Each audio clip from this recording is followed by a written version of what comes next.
Good evening. Day 8 of walk and talk podcast. ఈరోజు మనం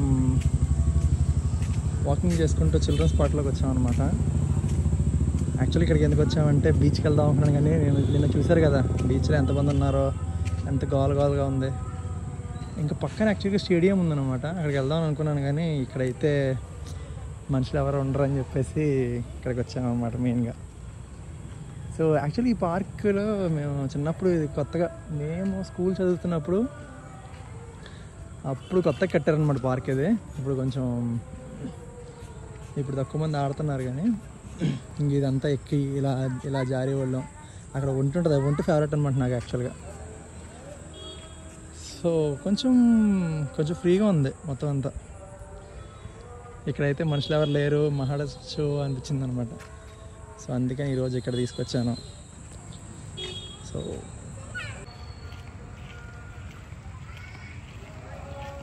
ఎందుకో తెలియదు, కొంచెం హెజిటేషన్ అయితే ఇంకా కొంచెం అలాగే ఉంది. But things are going good. ఈరోజు యాక్చువల్గా చాలా టాపిక్స్ అనుకున్నాను పొద్దునుంచి, కానీ ఏది యాక్చువల్గా ఫైనలైజ్ అవ్వలేదన్నమాట.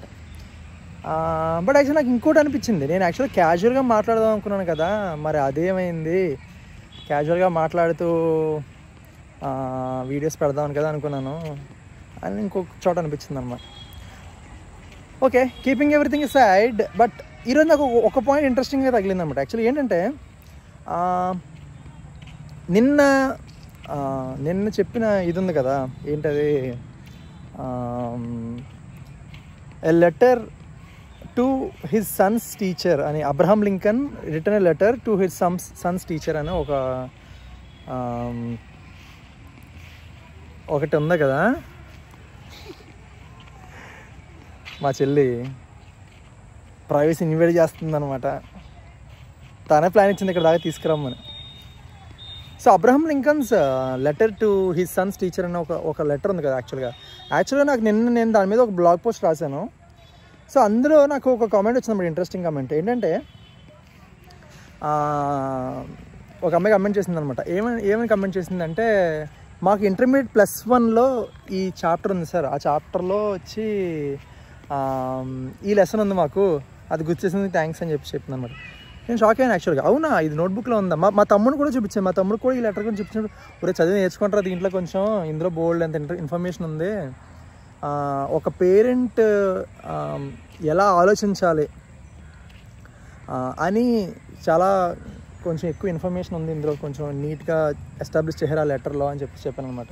అంటే అందులో మెయిన్ ఎసెన్స్ ఏంటంటే, ఆ అబ్రహాం లింకన్ రాసిన లెటర్లో మెయిన్ ఎసెన్స్ ఏంటంటే, మన పిల్లల్ని స్కూల్కి పంపిస్తున్నామంటే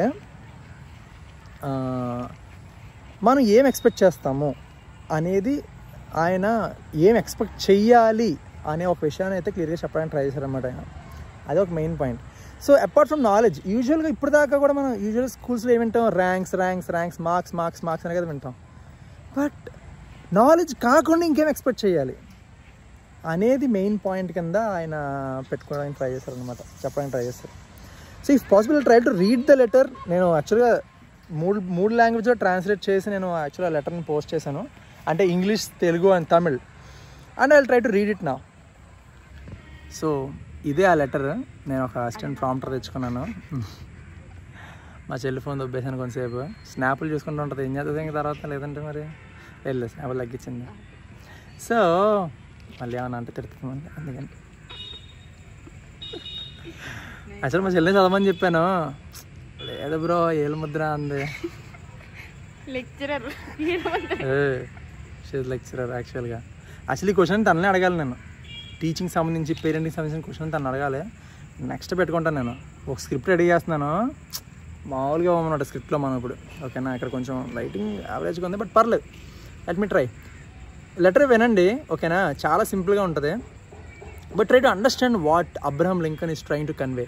ఆయన వాళ్ళ కొడుకు స్కూల్కి వెళ్ళి కొత్తలో వాళ్ళ టీచర్కి రాసిన లెటర్ అనమాట. ఇది ఒకసారి వినండి, తెలుగులో చదువుతాను, ఓకేనా. ఇది యాక్చువల్లీ ఇంగ్లీష్లో ఉంటుంది. నా కొడుకు ఈరోజు స్కూల్ మొదలు పెడుతున్నాడు. ఇదంతా అతనికి కొంతకాలం వింతగా మరియు కొత్తగా ఉంటుంది. మీరు మరియు మీతో మీరు అతనితో సున్నితంగా వ్యవహరించాలని నేను కోరుకుంటున్నాను. ఇది అతన్ని ఖండాలు దాటించే సాహసం. యుద్ధాలు, విషాదం మరియు దుఃఖం వంటి అన్ని సాహసాలు ఉండవచ్చు. ఈ జీవితాన్ని గడపడానికి అతనికి విశ్వాసం, ప్రేమ మరియు ధైర్యం అవసరం. కాబట్టి ప్రియమైన గురువుగారు, దయచేసి అతని చేయి పట్టుకుని అతను తెలుసుకోవాల్సిన విషయాలు నేర్పించండి. కానీ సున్నితంగా, మీకు వీలైతే సున్నితంగా నేర్పించండి. ప్రతి శత్రువుకు ఒక స్నేహితుడు ఉంటాడని అతనికి నేర్పండి. అందరు మనుషులు న్యాయంగా ఉండరని, అందరు మనుషులు నిజం కాదని అతను తెలుసుకోవాలి. కానీ ప్రతి దుష్టుడికి ఒక హీరో ఉంటాడని, ప్రతి ఒక్కర బుద్ధి గల రాజకీయ నాయకుడికి ఒక అంకిత భావం కలిగిన ఒక గొప్ప నాయకుడు ఉంటాడని కూడా అతను తెలుసుకోవాలి. అతనికి నేర్పించండి. సంపాదించిన 10 పైసలు దొరికిన ₹1 కంటే గొప్పది అని అతనికి నేర్పించండి. పాఠశాలలో గురువుగారు మోసం చేయడం కంటే విఫలం అవడం చాలా గొప్పదని నేర్పించండి. కాపీ కొట్టడం కంటే ఫెయిల్ అవడం బెటర్ అనేసి నేర్పించండి అన్నది. ఉదారంగా ఓడిపోవడం నేర్చుకోవడం మరియు అతను గెలిచినప్పుడు గెలవడాన్ని ఆస్వాదించడం కూడా నేర్పించండి. ప్రజలతో సున్నితంగా, కఠినమైన వ్యక్తులతో కఠినంగా ఉండటం అతను నేర్పించండి. వీలైతే అతన్ని అసూయ నుండి దూరంగా చేసి నిశ్శబ్దంగా నడవడం యొక్క రహస్యాన్ని నేర్పించండి. మీకు వీలైతే అతను నేర్పండి. అతను విచారంగా ఉన్నప్పుడు ఎలా నవ్వాలో, బాధల్లో ఎలా నవ్వాలో, కన్నీళ్లలో సిగ్గు లేదని అతను నేర్పించండి. వైఫల్యంలో కీర్తి మరియు విజయంలో నిరాశ ఉండవచ్చని కూడా అతనికి నేర్పించండి. సినికులను ఎగతాళి చేయడం అతనికి నేర్పండి. సినికులను, ఇదైతే ట్రాన్స్లేషన్లో కొంచెం తేడా వచ్చినట్టుంది. పుస్తకాల అద్భుతాలను మీరు నేర్పండి. కానీ ఆకాశంలో తిరిగే పక్షులు, తేనెటీగలు మరియు పచ్చని కొండలపై పువ్వుల యొక్క తీవ్రమైన రహస్యాన్ని కూడా అతని ఆలోచించడానికి కూడా సమయం ఇవ్వండి. ప్రతి ఒక్కరూ అతనికి అవి తప్పు అని చెప్పిన తన స్వంత ఆలోచనలపై నమ్మకం ఉంచడం అతని నేర్పండి. నా కొడుకుకు బలాన్ని ఇవ్వడానికి ప్రయత్నించండి. ఇతరులు అలా చేస్తున్నప్పుడు జన సమూహాన్ని అనుసరించవద్దు. ప్రతి ఒక్కరి మాట వినమని అతను నేర్పండి. కానీ విన్న ప్రతి ఒక్క మాటలోనూ ఎంత సత్యం ఉందని గ్రహించే భావాన్ని కలిగించండి. వచ్చే మంచిని మాత్రమే తీసుకుని చెడును వదిలేసేలా ఒక హంసలాగా ఉండేలాగా నేర్పించండి. తన ప్రతిభను మరియు మెదడును అత్యధిక ధరకు అమ్మమని తనకు నేర్పండి. కానీ తన హృదయాన్ని, తన ఆత్మను ఎప్పుడు కూడా ధర నిర్ణయించవద్దు అని చెప్పండి. అతనికి అసహనంగా ఉండడానికి ధైర్యం ఉండాలి. రోగి ధైర్యంగా ఉండనివ్వండి. తనపై తాను ఉత్కృష్టమైన విశ్వాసం కలిగి ఉండడం నేర్పించండి. ఎందుకంటే అప్పుడు తను ఎల్లప్పుడూ మానవాళిపై, దేవునిపై ఉత్కృష్టమైన విశ్వాసం కలిగి ఉంటాడు. ఇదే ఆ సందేశం గురువుగారు. కానీ మీరు ఏం చేయగలరో చూడండి. అతను చాలా మంచి పిల్లవాడు మరియు నా చిన్న కొడుకు. ఇలా రాశారనమాట యాక్చువల్గా. ఓకేనా, ఇంకా చాలా ఉంది. తెలుగులో ఇంతే, ఇంగ్లీష్లో కూడా ఉంది, తమిళ్లో కూడా ఉంది. సో యాక్చువల్గా నేను కొంచెం సరిగ్గా చదవలేదు, మా చెల్లి ఇంకా బాగా చదివినేమో మరి. సో యాక్చువల్గా అయితే చదువుతున్నప్పుడు కూడా నాకు చాలా ఇంట్రెస్టింగ్ థాట్స్ రన్ అవుతా ఉన్నాడు మైండ్లోని. ఏంటి, ఆత్మవిశ్వాసం ఎలా పెంపొందించుకోవాలి అని నేర్పమని చెప్తున్నారు.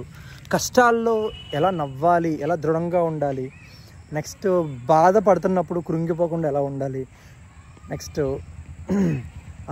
నాయకుల గురించి, కుట్ర పన్నేవాళ్ళు మన చుట్టూ చాలామంది ఉంటారని చెప్పడం, దాని గురించి. కానీ అపార్ట్ ఫ్రమ్ నాలెడ్జ్, అసలు మనకి నాలెడ్జ్ మార్క్స్ గురించి అసలు ఒక్క చోట కూడా ఆయన మెన్షన్ చేయలేదు చూడండి. అదైతే నాకు చాలా ఇంట్రెస్టింగ్ అనిపించింది అనమాట.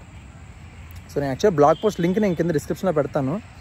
సో మీరు కావాలంటే వెళ్ళి చూడండి, వెళ్ళి చదవండి. నేను కొంచెం సరిగ్గా చదవలేదు అనుకుంటున్నాను. ఆల్సో ట్రాన్స్లేషన్లో కొంచెం అక్కడక్కడ పదాలు కొంచెం అంత గొప్పగా రాలేదనుకుంటున్నాను. నేను మళ్ళీ ఇంకొకసారి దాన్ని రిఫైన్ చేసి రాయడానికి ట్రై చేస్తాను నేను. బట్ ఇంగ్లీష్ అయితే చాలా బాగుంది యాక్చువల్గా. సో మెయిన్గా ఆయన చెప్పదలుచుకున్నది ఏంటంటే knowledge is not everything, IQ is not everything. Having values, a person who's having values is much important అని ఆయన చెప్తానని ట్రై చేశారని నాకు అనిపించింది అనమాట. ఆయన ఈ లెటర్ రాసింది యాక్చువల్లీ అబ్రహాం లింకన్ అనగానే మనకి 60th president of United states అని మనకు గుర్తొస్తుంది. సివిల్ వార్లో నేషన్ ముందుకు తీసుకెళ్లారు. నెక్స్ట్ ఆయన యాక్చువల్ చెప్పులు కుట్టుకుని వాళ్ళ ఫాదర్ చెప్పులు కుట్టుకునే వ్యక్తికి జన్మించి ఆయన చిన్నప్పుడు తను కూడా చైల్డ్ లేబర్గా తను చాలా పనులు చేశారు. అఫీషియల్గా తన ఎడ్యుకేషన్ అయితే క్లియర్గా స్కూల్కి వెళ్ళి చదువుకున్నది లేదనమాట. ఆయన మొత్తం జీవితంలో ఒకే ఒక సంవత్సరం మాత్రమే ఆయన స్కూల్కి వెళ్ళి చదువుకున్నారనమాట. సో పిల్లలు ఎలా చదువుకోవాలి, ఫర్దర్గా ఎలా చదువుకోవాలి అనే ఒక చాలా కృషి చేశారు ఆయన. నెక్స్ట్ వచ్చి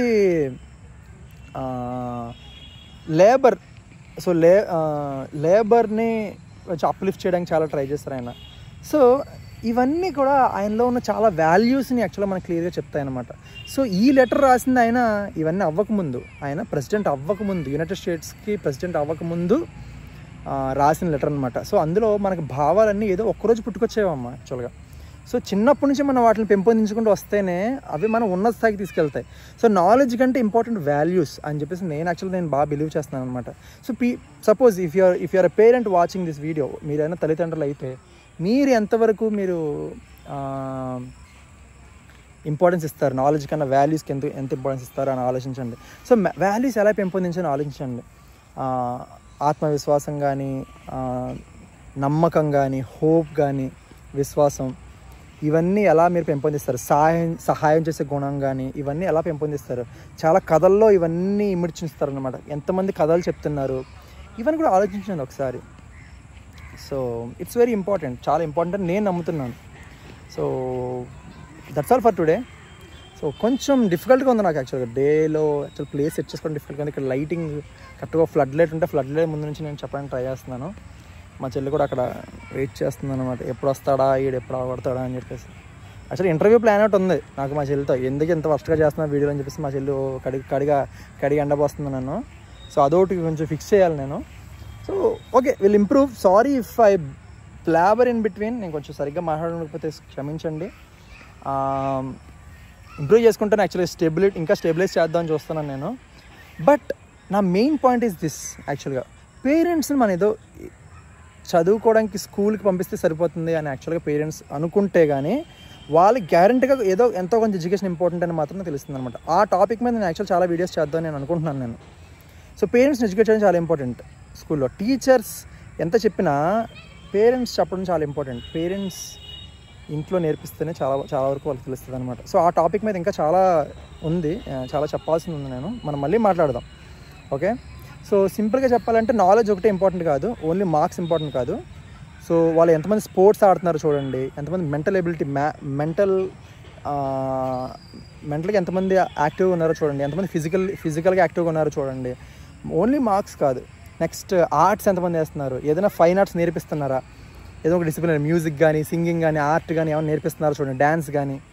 నెక్స్ట్ స్పోర్ట్స్ ఉన్నాయి, ఎన్నో రకాల స్పోర్ట్స్ ఉన్నాయి, ఎంతమంది స్పోర్ట్స్కి పంపిస్తున్నారు.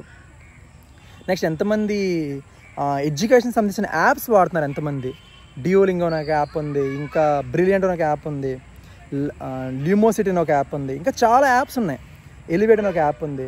ఎంతమంది బుక్ రీడింగ్ ఎంతమంది ఎంకరేజ్ చేస్తున్నారు, ఎంతమంది మీరు మీ పిల్లలతో ఎంతమంది ఆడుతున్నారు, ఇవన్నీ ఆలోచించండి. నేను మా పిల్లల్ని స్కూల్కి పంపేశాను, వచ్చేసాడు, ఇంకా చదివేస్తాడు, గొప్పడు అయిపోతాడంటే యాక్చువల్గా అవ్వరమ్మ. యాక్చువల్గా నేను చెప్తున్నాను. సో చాలా రకాల ఆస్పెక్ట్స్లో మనం ఓవరాల్ డెవలప్మెంట్ ఉండాలంటే చాలా రకాల ఆస్పెక్ట్స్లో వాళ్ళు మనం ఇంప్రూవ్ చేయాలన్నమాట. అండ్ విధమైన ఆస్పెక్ట్స్లో వాళ్ళు ఇంప్రూవ్ అయితేనే వాళ్ళు యాక్చువల్గా గొప్ప వాళ్ళు అవుతారు అనేది నా నమ్మకం. సో మా అన్నయ్య చిన్నప్పుడు ఆర్ట్ క్లాస్కి వెళ్ళేవాడు, మా అన్నయ్య కూడా నేను వెళ్ళేవాడు అనమాట యాక్చువల్గా ఆర్ట్ క్లాస్కి. సో దానివల్ల ఏమైందంటే నాకు ఆర్ట్లో ఇంట్రెస్ట్ రావడం మొదలుపెట్టింది. ఆర్ట్ ఇంట్రెస్ట్ వచ్చింది, దాని తర్వాత మ్యూజిక్ ఇంట్రెస్ట్ వచ్చింది, అలా ఒక్కొక్కటి నేను చేసుకుంటూ వచ్చాను అనమాట. స్పీకింగ్లో ఎప్పుడు ఇంట్రెస్ట్ వచ్చింది అనేది నాకు ఎగ్జాక్ట్గా తెలీదు. నేను 11th క్లాస్లో ఒక ఇంగ్లీష్ లెసన్ నేను ఎక్స్ప్లెయిన్ చేస్తుంటే మా టీచర్కి ఆమె చెప్పారనమాట ఏమని లెసన్ అంతా ఎక్స్ప్లెయిన్ చేసింది, పోయం అనమాట అది, ఓకేనా. సో ఒక పోయం ఎక్స్ప్లెయిన్ చేసిన తర్వాత ఆవిడ అన్నారు, నువ్వు బాగా మాట్లాడుతూ నువ్వు ఒక ఒరేటర్ అవుతావేమో, అవ్వచ్చు, ట్రై చేయని చెప్పేసి అన్నారనమాట. ఒరేటర్ అనే పదం ఫస్ట్ టైం వింటున్నాను నేను యాక్చువల్గా ఆ రోజు. సో మా చెల్లి అనుకుంటుంది అనమాట, అనవసరంగా చెప్పారు ఆ రోజు, ఈరోజు చంపుతున్నాను నన్ను అనుకుంటుంది మా చెల్లి. సో అక్కడ నుంచి నేను ప్రాక్టీస్ చేస్తూ వచ్చాను. ఇంకా ఇంప్రూవ్మెంట్ చాలా చేయాల్సింది ఉంది, ఇంకా చాలా ఫీడ్బ్యాక్ తీసుకుని ఇంకా నేర్చుకుంటున్నాను నేను స్పీకింగ్ ఇంగ్లీష్లో మేజర్గా, అండ్ తెలుగులో కూడా ఇంకా బాగా మాట్లాడాలని ఇప్పుడే తెలిసింది. తెలుగు చదవడం ఇంత వర్షం చదువుతాను నాకు ఇప్పటిదాకా తెలియదు నాకు. So that's all for today. మనం ఇంకా మళ్ళీ కలుద్దాం. మీరు ఏమనుకుంటున్నారు, మీరు ఏమైనా చెప్పాలనుకుంటే ఫీడ్బ్యాక్లు ఇవ్వండి. Okay, thank you, will meet you again.